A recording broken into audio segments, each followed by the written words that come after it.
Today I'm going to be showing you a couple different strategies for animating smoke in Adobe After Effects.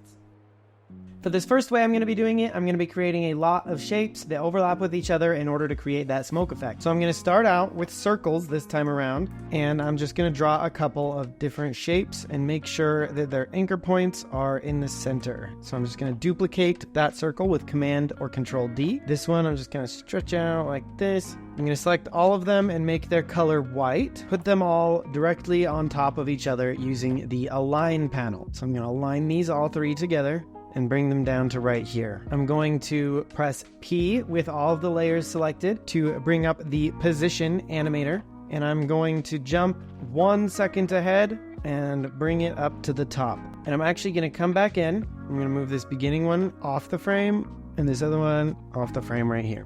And I'm going to press G. This is the pen tool. You can select right in the middle of where the anchor point is. This allows for you to add a curve motion to your position without creating a bunch of different keyframes, so you can maintain that smooth motion. Now with all three shapes following a somewhat similar path, we're now going to start altering the speed and scale of which these shapes move from the bottom to the top of the screen. I'm going to select all my layers and press S to bring up the scale attribute, and then I'm going to hold Shift and press P to bring up the position attribute at the same time. I'm going to animate the scale at the same point that we animated the position originally. I'm then going to click this arrow near the position attribute to jump us to where our next keyframe for position is, and create another scale keyframe right there. I'm going to jump back to the beginning, and now that I've saved the size of these three shapes at the end, I can change the scale to 0 on all of these. So now you'll see they kind of grow in size as they go forward.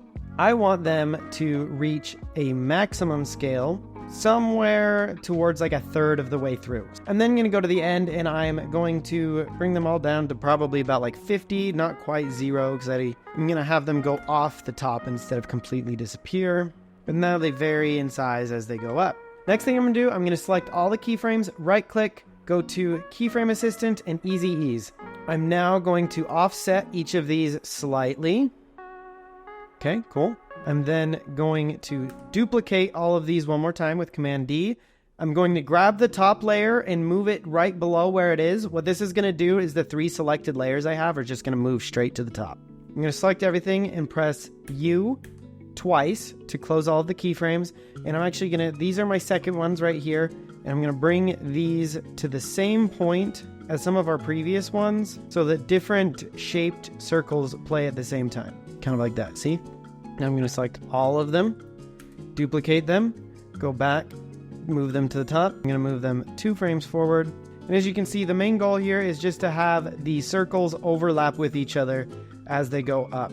Next 3 I'm going to duplicate, move them to the top, click with the pen tool on the bottom one. I'm going to alter the path just a little bit. I'm going to make it not as strong. I'm going to do that for all of these. In fact, I'm going to have this one kind of go almost straight, bring it that way. And I'm just going to give it a little bit of different motion there. I'm going to duplicate that one. This time I'm going to bring it backwards a little bit because we don't have any back here going that direction. We're kind of creating this puff of smoke. Now, with this many going together like this, duplicate them, bring them to the top. I'm going to eyeball moving this second colored group up here to a little bit further down the line just so that I can increase the length at which the smoke is on the screen. I'm going to duplicate it one more time and do the exact same thing. Change the color. This time I'm going to pick pink. There we go. Getting some good smoke going on right here. Okay, now I'm going to take my smoke composition and drag it into a new one. Now, if you are adding this to like a car or a campfire or something like that, you would drag this into that composition. This is just another blank composition for me. If you would like this smoke to continue looping after it's been created, what I would do, scrub down to about where the smoke is starting to go off the top of the screen and press Shift, Command, or Control D. This will split the composition and bring it to a new layer right there. Right click on this new layer above it and go to Time, Enable Time Remapping. This has now created a keyframe at the beginning of the composition and the end of the composition. I'm going to create a keyframe right where I split it and delete the first one, and then go to about where the smoke starts to end and create another keyframe. Hold Option or Alt and click on the animation clock and type Loop Out. And it is now repeating. Add a little bit more smoke. Add a little bit more smoke. So if you're looking for more of just a bunch of circles going up as your smoke, this is a fine place to stop. But what we're going to do now is we're going to add some effects to kind of blend the shapes together. So the first effect that I'm going to add is a Gaussian blur. I'm going to increase the blurriness to a point where you start to see the shapes starting to blend together. So for me, that's probably about 45. And then I'm going to add a matte choker. Once you get to this point, you have a couple things you can play with. If you want to reduce the blurriness of the edge of your smoke, you can play with your gray level and geometric softness. And then our choke right here will bring the smoke inward to a certain point. It's looking pretty good. So I'm going to select these effects, and since I did the trick earlier to extend my smoke, I'm going to paste those onto the beginning before I cut it. Now my smoke's moving pretty quickly, and instead of going back in to adjust every single layer to move them further apart, which would take a long time, I'm going to once again create a new composition. This presumably would be where the rest of the animation is. But with this here, I'm going to right click, go to time and time stretch, and I'm going to double the length of which our smoke goes on for. And now it's a bit slower and it looks a lot better. In fact, I'm going to come in here and even slow it down just a little bit more just to see how it looks at 250. Yeah, I think that looks pretty good. Cool. So that's one way to animate smoke in Adobe After Effects. Okay, so for this method, we're actually going to be using mostly effects. So we're not going to be doing much keyframing at all. First, going to come up in this new composition that I made and select my shapes and make a rectangle.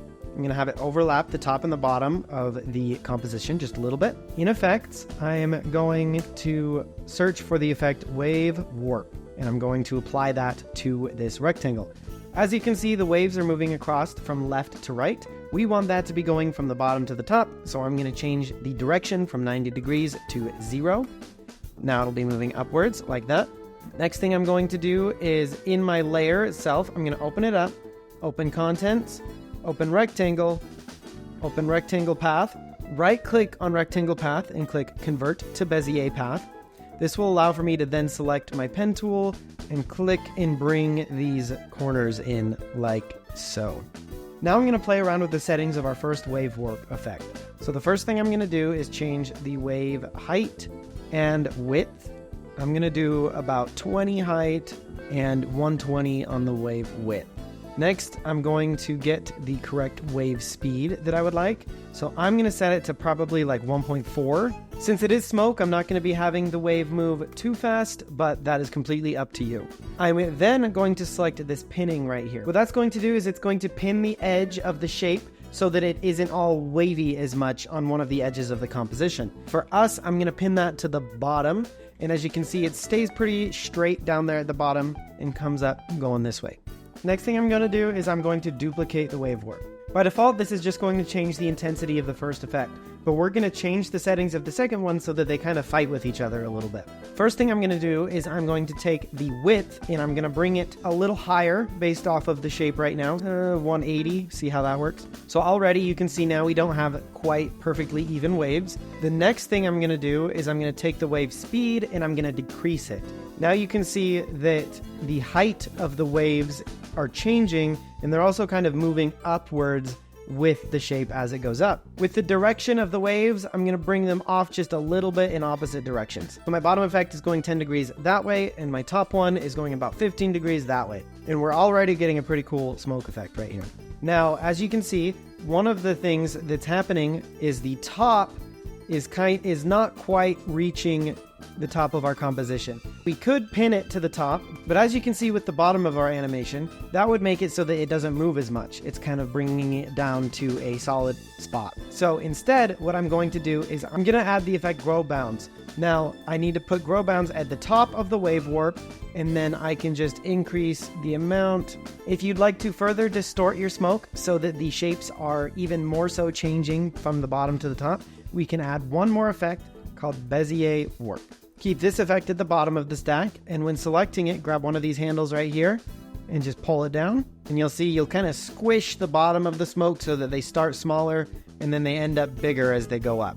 Okay, so this is basically all you've got to do, and then you can come in here with your pen tool and you can squish it make it taller, do whatever you'd like to do with it. Once you're ready to place this smoke into whatever animation you're working on, just go to that composition with that animation. There's nothing here right now, but imagine there is. Grab your smoke animation and throw it in there.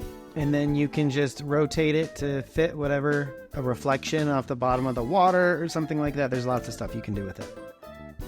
There is one more, this is more of an optional thing you can do with your smoke. So if you're happy with it being solid like this, then you're done. If not, I'm going to show you how to do a quick way to make it kind of disperse as it goes to the top. And that's just by setting a track matte with a gradient. So I'm going to create one more shape over the top of everything.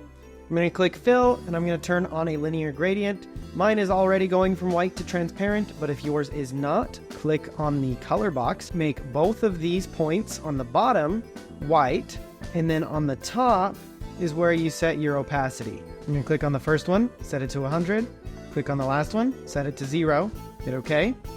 These little shapes in here is how I decide the direction and placement. I'm going to have the gradient become totally transparent at the top, gradually start transitioning to that point from about halfway. I'm then going to select my smoke layer. I'm going to make sure that my transfer controls are turned on by clicking on this, and I'm going to click the track matte whip and bring it up to this, and there we go. Now your smoke is going to slowly vanish into the ether as it goes up. So there you go. There are a couple ways to animate smoke in Adobe After Effects. Be sure to stick around if you'd like to see more design and animation tips.